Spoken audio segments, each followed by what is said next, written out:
Speaking in front of the press in person today, President Yoon named five-term lawmaker Chung Jin-seok as his new chief of staff and former ruling party lawmaker Hong Chul-ho as his senior secretary for political affairs. Eyes are on what the president will be discussing when he meets the main opposition leader Lee Jae-myung this week. North Korea fired this afternoon what appeared to be ballistic missiles into the East Sea multiple times, just 3 days after it tested a super-large warhead for a strategic cruise missile. There seems to be little sign of a breakthrough between the government and the medical circle, as doctors refuse the government allowing flexibility with the medical school enrollment quota increase for 2025 and want no increase at all. In the meantime, a special presidential committee on medical reform is set to be launched this week. It's April 22nd, 2024. This is Newscenter. Good evening. Thank you for joining us. I'm Yoon. We start with new appointments at the top office nearly 2 weeks after the parliamentary election. Speaking in front of the press in person, President Yoon announced new names for his most senior aides for political affairs. He pledged to be more open with the public and the National Assembly. Our correspondent Oh Soo-young has the story.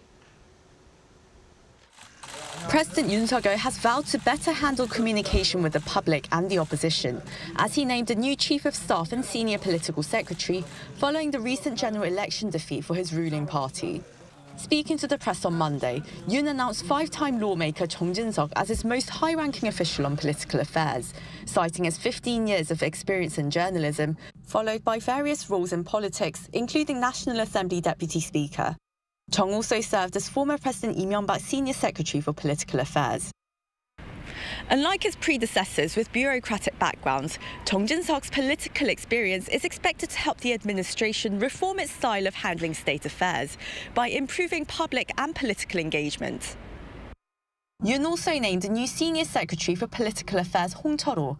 He cited the two-term lawmaker's experience as an entrepreneur of a large food franchise, saying Hong is expected to communicate well within political circles and pick up on public sentiment. 지난 2년은 우리가 이 나라를 어떤 나라로 만들 것인지에 대한 어떤 콘텐츠를 저희가 디자인하고 지금은 이제 지난 2년간 저희가 세워놓은 것을 어떻게 더 국민들과 소통해서 또 고칠 거는 고치고 국민들의 어떤 동의를 더 받아낼 수 있는지 또 정치권과도 대화를 해서 또 어떻게 이것을 현실화시킬 수 있는지 이제는 그런 점에 좀 주력을 할 생각입니다. The president's first press briefing this year, and months since his impromptu interview days with the media, comes days after he acknowledged the need for stronger communication. Upon his ruling party's electoral defeat, the leader last week apologized for failing to reflect the wishes of the people, saying he had been the first to fail in communication. After inviting opposition leader Lee Jae-myung to the presidential office this week, Yoon on Monday did not specify any agendas, but hinted he would like to discuss how to work together to improve people's welfare. Lee, meanwhile, has hinted he will propose handing out 250,000 won for all Koreans as a welfare policy, which has triggered concerns over fiscal stability among his critics. However, a consultation to arrange the meeting between the top office and the Democratic Party of Korea was cancelled on Monday. While the opposition called it a unilateral move, it appears the top office decides the consultation would be more appropriate after the new political aides were appointed. Oh Soo-young, Arirang News. North Korea launched what appear to be multiple short-range ballistic missiles into the East Sea this afternoon. The latest provocation comes 3 days after the regime test-fired a super-large cruise missile warhead and a new anti-aircraft missile. Our defense correspondent Choi Min-jung reports. Another missile provocation from the north. Seoul's Joint Chiefs of Staff detected what's presumed to be multiple short-range ballistic missiles at around 3 p.m. Monday, launched toward the East Sea from the Pyongyang area. The missiles traveled around 300 kilometers. Monday's launch comes 3 days after the regime's test launch of a super-large warhead designed for the Hwasal-1 Ra-3 strategic cruise missile and the test firing of a new anti-aircraft missile on Friday. Around 3 weeks ago, North Korea also test-fired an intermediate-range hypersonic missile, which are banned under UN Security Council resolutions. The military said it has strengthened surveillance and vigilance in preparation for additional launches and is closely cooperating with the U.S. and Japan to maintain a full readiness stance. The JCS strongly condemned the launch, calling it a provocation that seriously threatens peace and stability on the Korean peninsula. South Korea's military is closely looking into North Korea's provocations, as the regime is widely anticipated to launch its second military reconnaissance satellite this month. Choi Min-jung, Arirang News. Japanese Prime Minister Fumio Kishida has again made an offering to the controversial Yasukuni Shrine. South Korea was quick to express deep disappointment. Our correspondent Kim Jung-sil has more. The Japanese government once again provided a familiar explanation regarding the offering made by Prime Minister Fumio Kishida on Sunday to the controversial Yasukuni Shrine. I understand that the offering was made in his capacity as a private citizen and that it is not a matter on which the government should express its opinion. While adding that it's only natural to show respect to those who sacrifice their lives for their country, the Japanese Chief Cabinet Secretary also said something that shows Tokyo is aware of the protests from Seoul and Beijing. There is no change in Japan's policy of continuing to strengthen relations with neighboring countries, including China and South Korea.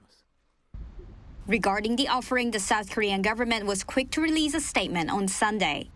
The foreign ministry expressed deep disappointment, saying it was regrettable that responsible leaders of Japan have once again made offerings to or visited the Yasukuni Shrine, which glorifies Japan's wartime aggression and has enshrined war criminals. The Chinese embassy in Japan also released a comment on Monday, saying Japan's behavior was an affront to historical justice and hurt the feelings of people of the victim countries, and that Beijing was firmly against this. Both Seoul and Beijing urged Tokyo to face historical facts and show genuine remorse for the past through actions. Yasukuni Shrine in central Tokyo honors 2.5 million Japanese war dead, including 14 Class A war criminals from World War II. Prime Minister Kishida has never visited the shrine in person since his inauguration in 2021, but has instead sent offerings. Kim Jung-sil, Arirang News. The lower chamber of the U.S. Congress has voted in favor of a bill that pledges crucial aid for Ukraine amid its fight against Russian invasion. The bill is expected to clear the upper chamber in the days ahead. More weapons could be transferred for Kyiv by the end of the week. Kim Bo-kyung tells us more. The U.S. could begin transferring more weapons for Ukraine, including long-range Army tactical missile systems, by the end of the week, once President Joe Biden signs the bill that recently passed the House. This is according to U.S. Senator Mark Warner during an interview with CBS News released on Sunday. His remarks come as the U.S. House of Representatives approved a $61 billion military aid package for Ukraine on Saturday, after months of delays and political infighting. The legislative package includes security assistance not just for Ukraine, but also Israel and Taiwan, with some $26 billion for Israel and a little more than $8 billion for Taiwan. The legislation is to proceed to the Senate, where proceedings are expected to begin on Tuesday. President Biden has urged the Senate to quickly send the package to his desk so that Washington can send weapons and equipment to Ukraine to meet its urgent battlefield needs. Ukrainian President Volodymyr Zelensky expressed gratitude for the passage of the bill and urged the U.S. to minimize the time between political decisions and actually providing the military aid to Ukraine. The time between political decisions and inflicting real defeats on the enemy at the front, between the approval of the aid package and providing the strength to our guys, this should be reduced to a minimum, and this strength is what is truly needed to change the situation at the front. While saying the aid will give Ukraine a chance at victory, he further underlined its need for long-range weapons and air defense to not lose people on the front line. The U.S. has previously delivered ATACMS missiles to Ukraine, but it only provided older models with a range of 165 kilometers instead of new variants with a maximum range of around 300 kilometers, which have so far not been provided to Ukraine. Kim Bo-kyung, Arirang News.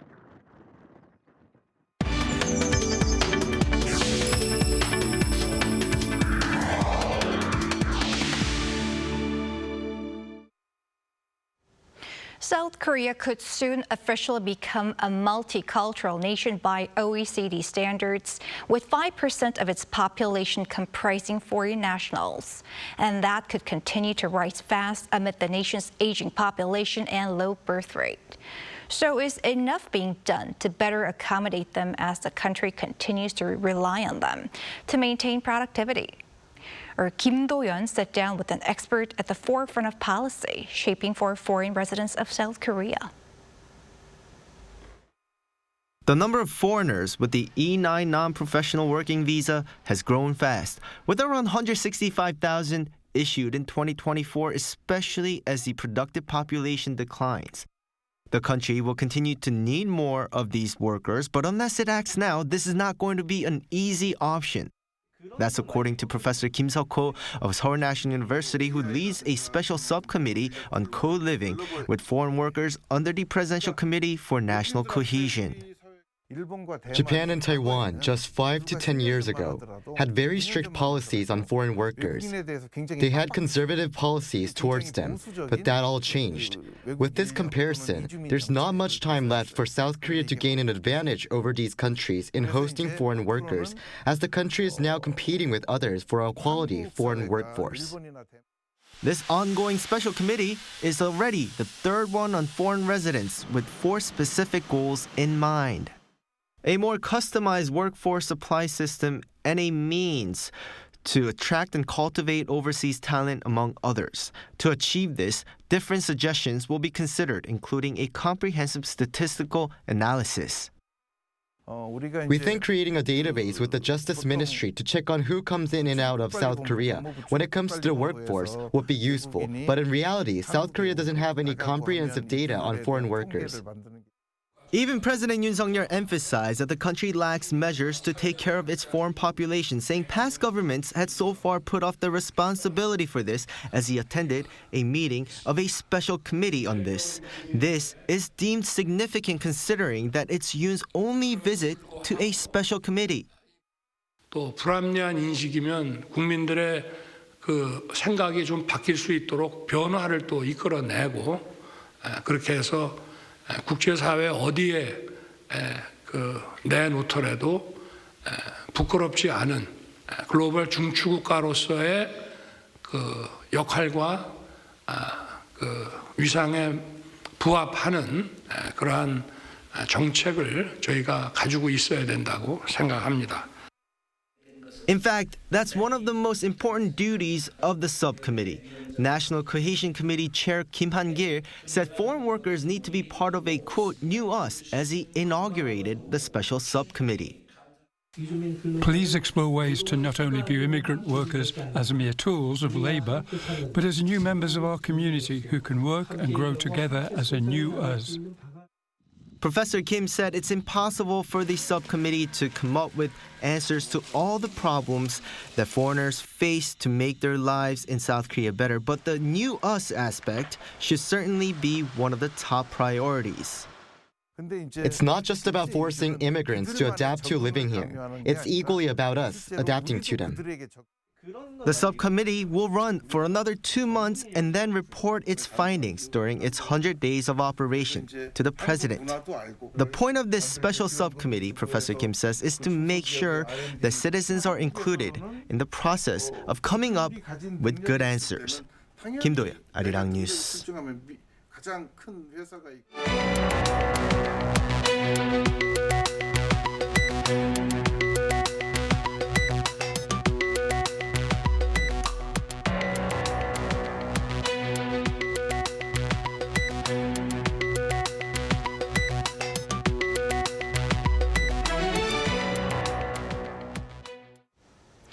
There There seems to be little sign of a breakthrough between the government and the medical circle over the medical school enrollment quota increase.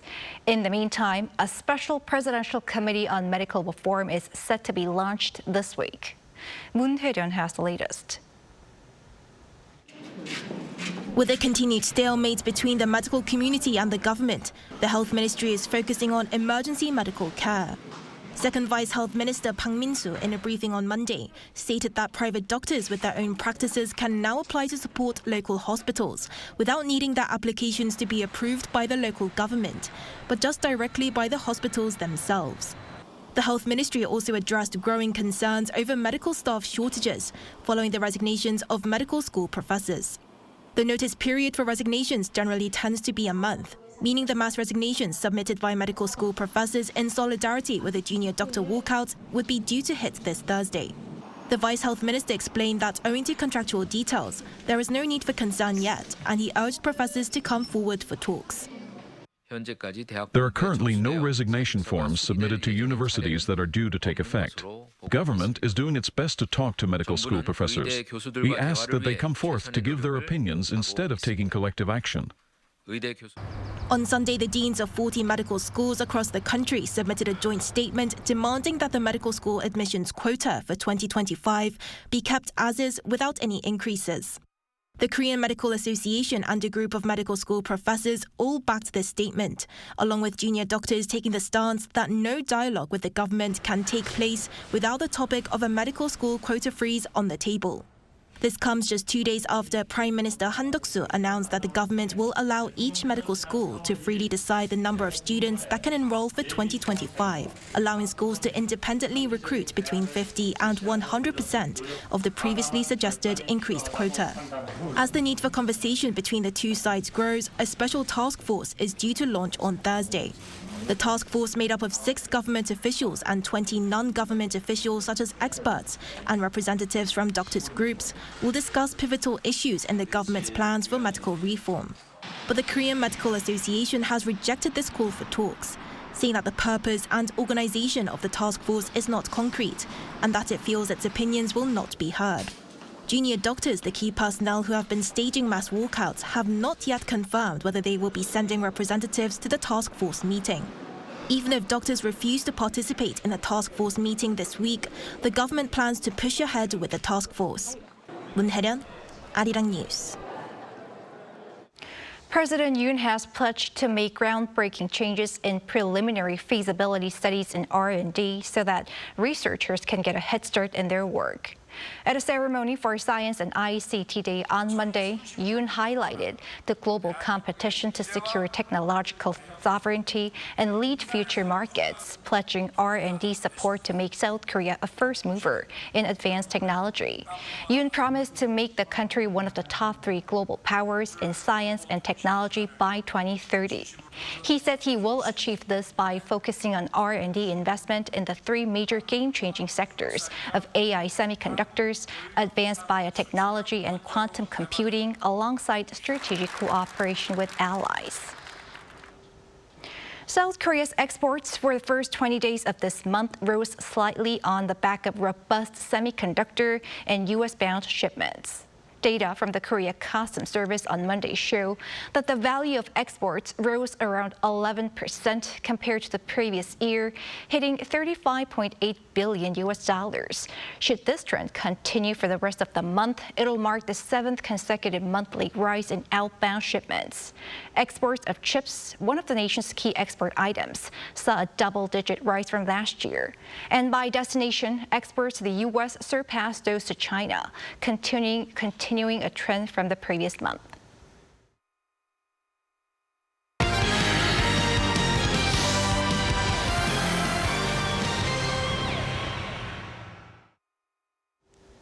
Time now to take a look at what's been happening in the world of sports. Joining us in the studio is our sports editor, Pauline. Hello, Paul. Evening.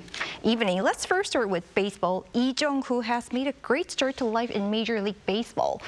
What can you tell us about his latest exploits? Well, I can tell you is that a hitting streak of 11 matches is the longest ever by a South Korean rookie in MLB. On Saturday, in the San Francisco Giants' 7-3 win over the Arizona Diamondbacks, he went 2 for 5 with 2 RBIs and 2 runs scored. The hit that made it 11 matches, though, was actually a home run, his first at Oracle Park, but his second in MLB. With the score at 1-0, he hit a 92.8 miles per hour fastball over the right field wall. The win made it 2-1 to the Giants, but then a 5-3 loss on Sunday restored parity in this 4-game series. He joined the Giants on a 6-year contract over the winter from KBO club, the Kium Heroes. What an encouraging start. And moving on to golf now, I understand that 3 Korean stars secured places in the top 10 of the first LPGA major of the year. Yes, you're quite right, including Yoo Hae-ran, who finished 5th for her best ever result at an LPGA major, the Chevron. She finished at 9 under 279 at the club at Carlton Woods in the Woodlands, Texas on Sunday. At one point, Yoo held a 54-hole lead but carded 4 bogeys and 2 birdies in the final round, nudging her out of contention. Still, it was her best finish at a major, bettering 8th at the US Women's Open last year. Meanwhile, rookie Im Jin-hee finished 8th at 6 under and Kim Ah-rim finished tied for 9th at 5 under. Former world number 1 Yoo So-yeon also took part, her last match ever before retiring, but failed to make the cut. Nelly Korda was the winner, her 5th straight win in LPGA. And moving on to football, South Korea's Olympic team has taken one step towards Paris 2024. Yes, it has. That's because a 2-0 win over China on Friday means a place in the knockouts of the AFC Under-23 Asian Cup. Now, the tournament serves as qualification for the Olympics, with Korea needing to finish in the top 3 overall. But a brace from Lee Young-jun meant it was 2 wins from 2 with no goals conceded heading into tonight's match against Japan at 10 p.m. Korea time. Lee Young-jun scored a late winner in the first game against the UAE. Korea are top of the group, but only as a result of getting 1 yellow card fewer than Japan. Should Korea top the group, they will face Indonesia, a team that's led by Shin Tae-yong. Second means they will face hosts Qatar. And finally, sticking with football, it's the AFC Champions League semi-final second leg this Wednesday. Ulsan are involved. Yes, they are indeed. They have a very slender 1-0 aggregate lead over Yokohama F. Marinos from Japan. That was earned thanks to a Lee Dong-kyung goal in the first half of last Wednesday's first leg in Ulsan. The win also sealed Ulsan's place in the 2025 Club World Cup on rankings points. Another positive result on Wednesday would secure a second ACL final in 4 years and potentially open the door for Jeonbuk to also join them in the Club World Cup, with how the qualification system works. The overall tie is on a knife edge, though, with Ulsan's very slender lead. Both teams had the weekend off with their league matches rescheduled to allow them more time to get ready for this huge clash. The game, played at Nissan Stadium in Yokohama, kicks off at 7 p.m. Korea time. Fingers crossed. Thanks for that, Paul. Thank you.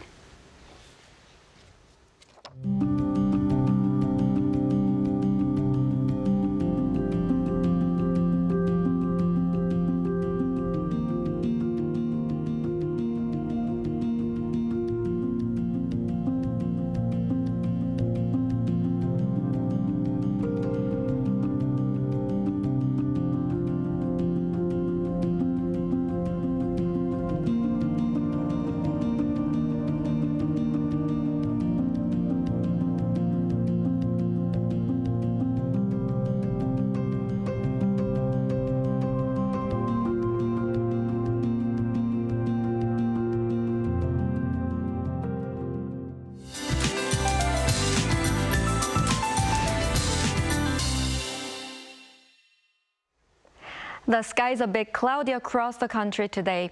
Even with cloudy skies, daytime temperatures rose in the central region and Seoul. On the other hand, cool weather has continued in the East Coast regions due to easterly winds. Tomorrow it will be cloudy in Seoul, but it will be cozy with warm temperatures. Tomorrow there is rain forecast mainly in coastal areas of Gangwon province and the southern parts of the country. Up to 40 millimeters is expected on the southern coast of Gyeongsangnam-do province by the day after tomorrow, and 5 to 30 in other areas. Tomorrow morning, Seoul, Gwangju, and Busan will start off at 13 degrees Celsius. Daily highs will be topping out at 23 in Seoul, Chuncheon 20, Gyeongju 16 degrees Celsius. After it rains across the country on Wednesday, temperatures will gradually rise again later in the week. That's all for Korea. Here are the weather conditions around the world.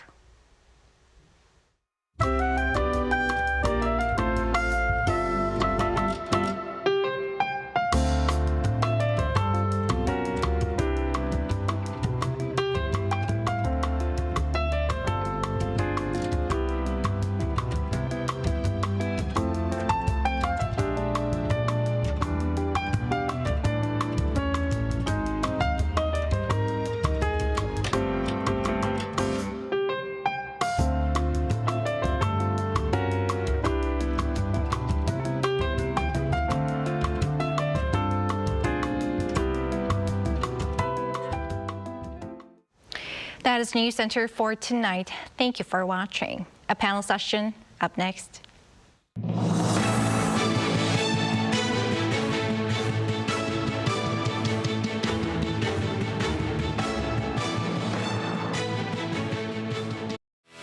Children's laughter, hope, dream.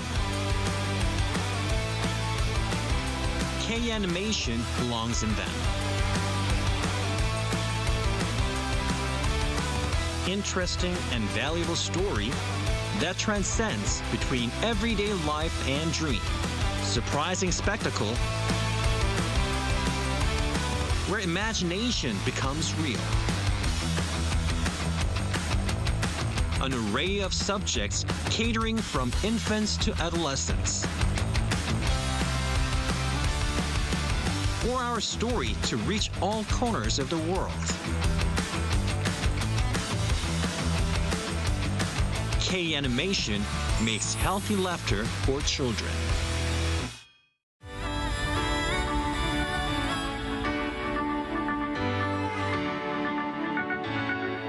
Completely new.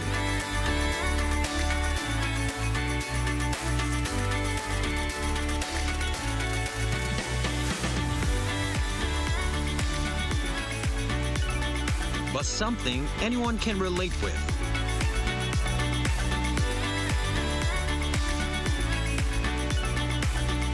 Flawlessly made.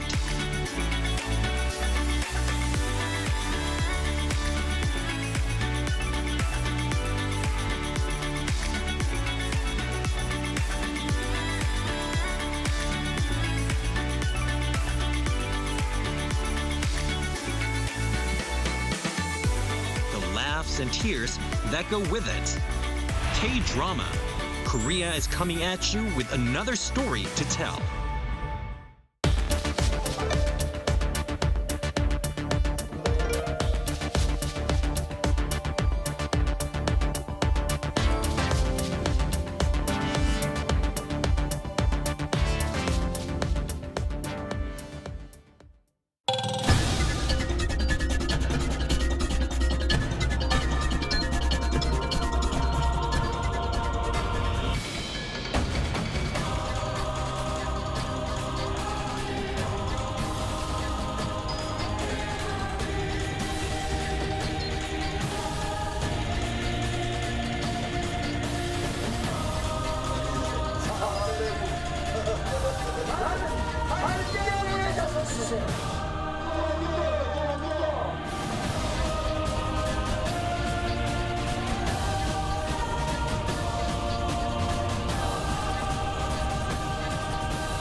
저희는 뭐 다른 손님들이 주문하시는 게 아니라 그때그때 좋은 재료로 이제 음식을 내놓고 있어요.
Presiding over Monday's cabinet meeting following his latest diplomatic agenda in New York, President South Korea's economy will grow. The central bank has kept its key interest rate unchanged.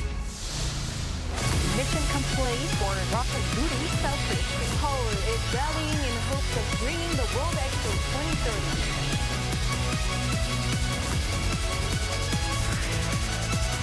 Arirang.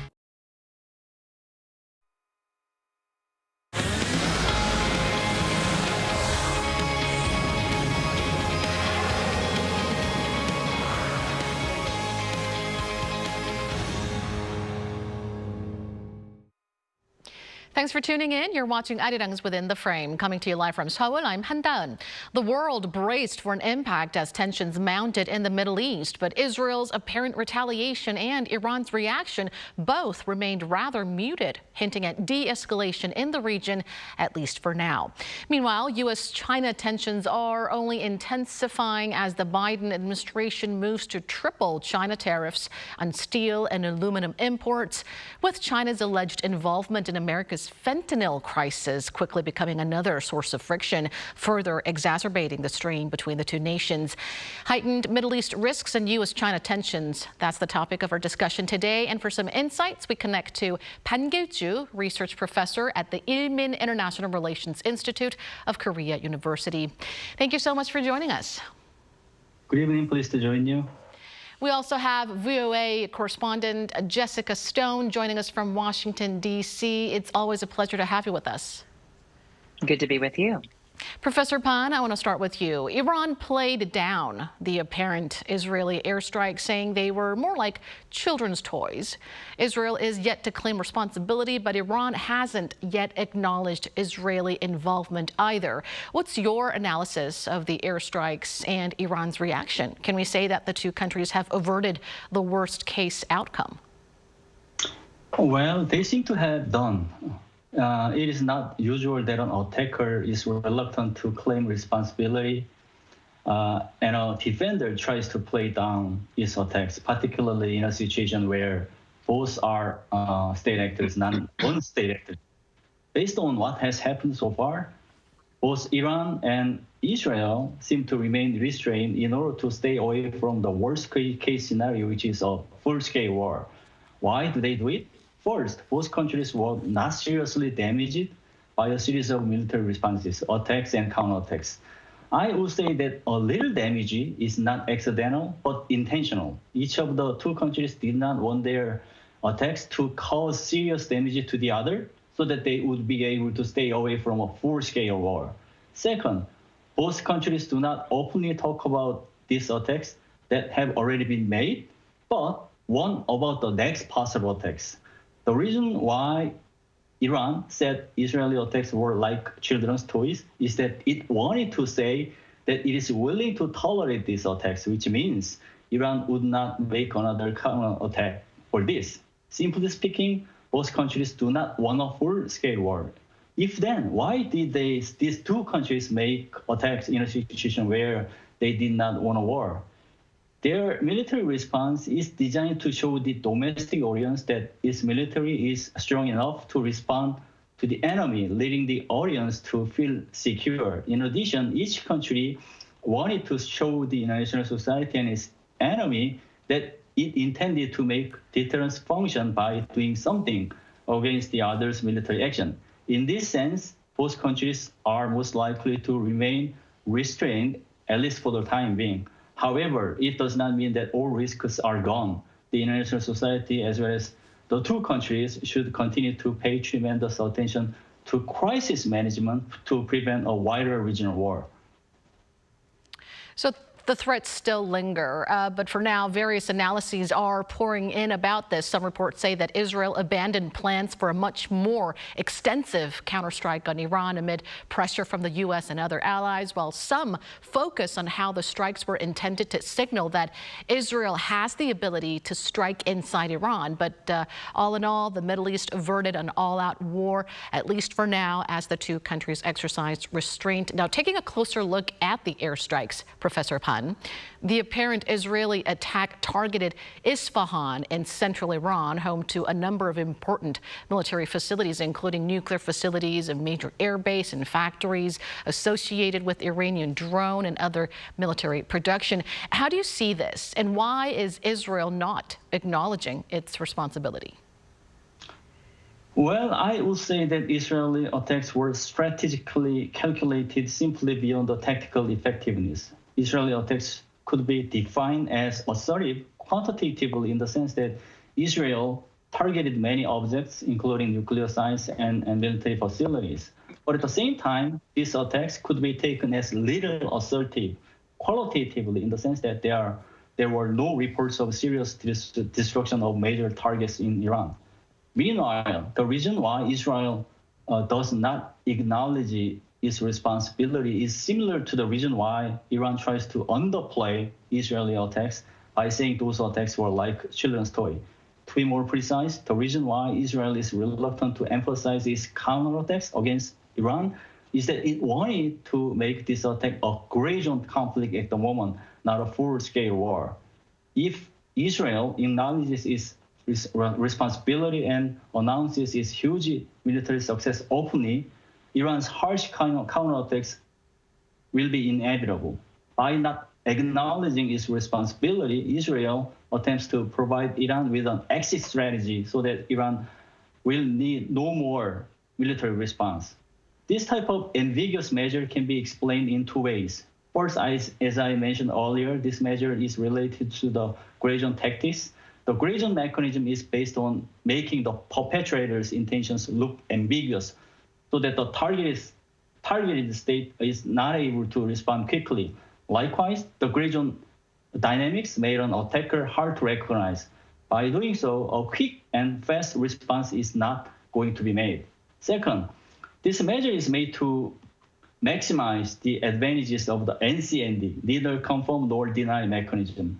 Israel neither acknowledges its responsibility nor denies what it did not. By doing so, Israel seemed to kill two birds with one stone. First, a counter response, and second, the prevention of a wider regional war. A counter response is designed to punish Iran for its military attacks on Israel's homeland.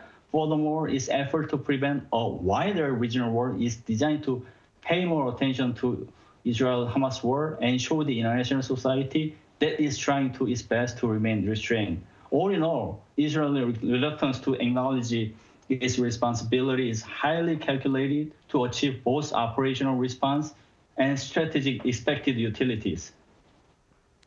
Killing two birds with one stone, well, so far it seems to have worked. Now, Jessica, according to various reports, Israel notified the U.S. prior to its attack on Iran. What do we know so far about this, and what is Washington's official stance on the apparent Israeli airstrikes? Well, at the G7 foreign ministers meeting in Italy, U.S. Secretary of State Antony Blinken was asked about this, and he refused to confirm that there was any advance notice. But there have been certainly some off-the-record affirmations of that from White House officials. Blinken also said that the U.S. is not involved in offensive operations. Meantime, the White House has not released a statement reacting to this attack at all. All we got was this from Biden's statement on the new U.S. sanctions that the U.S. levied against Iran. He said, quote, "Let it be clear to all those who enable or support Iran's attacks. The United States is committed to Israel's security. We are committed to the security of our personnel and our partners in the region." So not much is being said about that by the U.S. Now, staying with you, Jessica, the U.S. House of Representatives on Saturday passed billions of dollars in new military aid to Israel. Tell us more about this. Yeah, this broke a real logjam that had been building for several months now. There were proposals on both sides of Congress essentially to fund a bunch of foreign military and aid initiatives, Ukraine, Taiwan, other Indo-Pacific contingencies, and of course, Israel and Gaza. So that was broken on Saturday night when you see there the House of Representatives passing $35 billion in aid to Israel and to Gaza. $17 billion of that is military aid to Israel. About $9 billion is in humanitarian aid to Gaza and other war-torn nations. Some estimates indicate that about $2 billion would go directly to Gaza, but not through UNRWA, which of course has historically been the distributor of aid to the Palestinian people. That is the United Nations arm for that particular type of aid. And the Biden administration has cut off any direct federal or U.S. government funding to that agency, arguing that members of it did participate in the October 7th attack by Hamas on Israel. Meantime, Israel is still asking for more aid to its military. It's just asked for about $1 billion in tank ammunition, tactical vehicles, and some in Congress are now pushing for that to be tied to humanitarian aid in Gaza. And we know that that conversation did take place most recently within the last 24 hours between the Secretary of State, Antony Blinken, and Israel's Minister of Defense, just concerning continued U.S. support for Israel, but also conversations around how to get more of that humanitarian aid to the Gazan people. Well, the long-awaited legislation will now go to the Senate for a vote, which is expected to clear it on Tuesday. But it passed not without criticisms from within Washington over the unconditional military aid that could further escalate the already horrific humanitarian situation in Gaza, right? Meanwhile, Professor Pan, the U.S. and the U.K. imposed a new round of sanctions on Iran, aiming to hold Iran accountable for its first ever direct attack on Israel. Among the sanctions include individuals and entities linked to drones used in the attack. In your view, did the sanctions play a role in persuading Israel to scale down its retaliation? To be honest with you, it is highly possible. I believe that the sanctions on Iran were imposed as part of the trade-off between Israel and the Western League led by the United States. If then, what did Israel achieve and what did it give way to? Under this trade-off, Israel attempted to scale down its retaliation as opposed to its harsh retaliations against Hamas. And in doing so, it had to show a lack of assertiveness in a sense. In return for this advantage, Israel was able to encourage the United States and the UK to strongly support itself militarily as well as diplomatically. A round of sanctions on Iran related to these attacks on Israel serve as a strong signal that they are siding with Israel. Likewise, I would say that the U.S. military aid package to Israel was possible partly under this trade-off. What did U.S. achieve and what did it lose gaining ground? Well, through this trade-off, the United States showed the international society that its leadership is still working by making Israel remain restrained, and it can afford to make crisis management functional in the Middle East. Since the U.S. has already imposed sanctions on Iran for quite a long time, a new round of sanctions on Iran is not a great policy change. In this vein, the United States achieved this diplomatic objective without taking a big risk. In the meantime, U.S. has something to lose as well. Some pundits could ask why the United States imposed the sanctions only Iran, not Israel, which attacked the consulate building of Iran located in Syria. This lack of consistency might be disadvantageous for the United States to preserve a rules-based international order. I'm not sure whether this type of trade-off will continue to go on in the future, how long this restraint will be maintained. However, I would say that this trade-off obviously helped Israel scale down its retaliation and the United States prevent a wider regional war in the Middle East. Jessica, it's been a hectic week for the U.S. as well as yourself, right? With the country's plate being overloaded with a myriad of serious diplomatic tasks. The U.S. also vetoed Palestine's request for full UN membership, once again supporting its ally Israel. What motives might lie beneath this decision? Well, the deputy ambassador to the UN really spelled it out very directly when he said the United States continues to support a two-state solution. This vote does not reflect opposition to Palestinian statehood, but instead is an acknowledgement that it will only come from direct negotiations between the parties. So essentially, the U.S. has taken the position that it does not want to support Palestinian statehood through the United Nations process, recognizing it as an independent state, even though it already has observer status. It has had that since 2012, which is a de facto state recognition. But it does not, the U.S. takes the position that it doesn't want to recognize the Palestinian people in that way through the United Nations, but rather through the negotiated settlement of a two-state solution. Hamas reacted strongly, of course, calling on the international community to support the struggle of the Palestinian people and their, quote, legitimate right to determine their destiny. And the UN Secretary General said basically failure to make progress on the two-state solution only increases the volatility of the region. But of course, there is a large gap and a largening gap between these two entities, essentially, now that they are in the middle of what appears to be a widening war between the two parties.